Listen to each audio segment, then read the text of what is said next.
जळगावमध्ये गेल्या काही दिवसांपासून मुसळधार पाऊस पडतो। यामुळे चाळीसगावच्या सायगाव बगळी गावात पुराचा कहर पाहायला मिळतोय। या संकटाच्या काळातही गावकरीच एकमेकांना आधार देत आहेत। पुरात अडकलेल्यांना वडारवाडीतील तरुणांनी दोरीच्या सहाय्याने मानवी साखळी करत महिला, मुलं, वृद्धांना सुरक्षित स्थळी हलवलंय।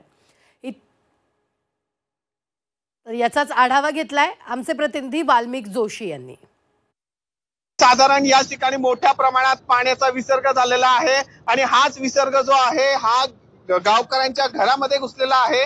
मी ज्या ठिकाणी उभा आहे या ठिकाणी संपूर्ण चौफेर यदि आपण नजर फिरवली तर या ठिकाणी संपूर्ण घरांना पाण्याने वेढा केलेला आहे। सर्वसामान्य नागरिक काल रात्रीपासून या ठिकाणी जागे। काल रात्रीपासून मुसळधार पाऊस सुरू झाल्यानंतर या ठिकाणी जे आहे कमरे इतके पाणी माझ्या अवतीभोवती पाहायला मिळतं। ते काही नागरिक जे आहे या ठिकाणी स्थलांतरित करण्यासाठी जे युवक आहे ते करतात। या ठिकाणी महिला जे आहे दोराच्या साह्याने या सुरक्षित ठिकाणी जायला पाहायला मिळतं। ते सर्व पोरं सोरं घेऊन आणि पोर आले, सर्व वाहून गेले। आमचे फक्त अंगावरचे कपडे बस, काहीच राहिलं नाही।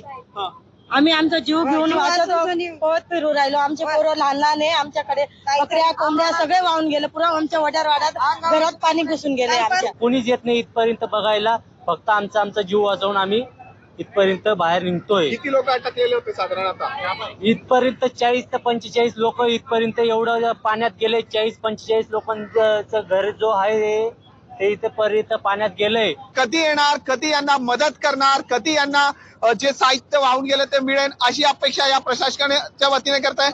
मायबाप सरकार आता तरी यांना मदत करणार का? यांना गेले साधारण 18 तासाहून यांच्या पाण्याच्या वेळात अटकलेल्या, अद्यापही जेवण झालेलं नाहीये। कमरेहून अधिक पाण्यामध्ये हे पूर्ण परिवार अटकलेला आहे। सुरक्षित काही युवकांच्या साह्याने यांना बाहेर काढण्याची ही परिस्थिती आहे। प्रशासन कधी पोहोचेल, कधी मदत करेल हाच प्रश्न या गावकऱ्यांच्या वतीने विचारला जात आहे। Valmik Joshi, Zee Media, Jalgaon.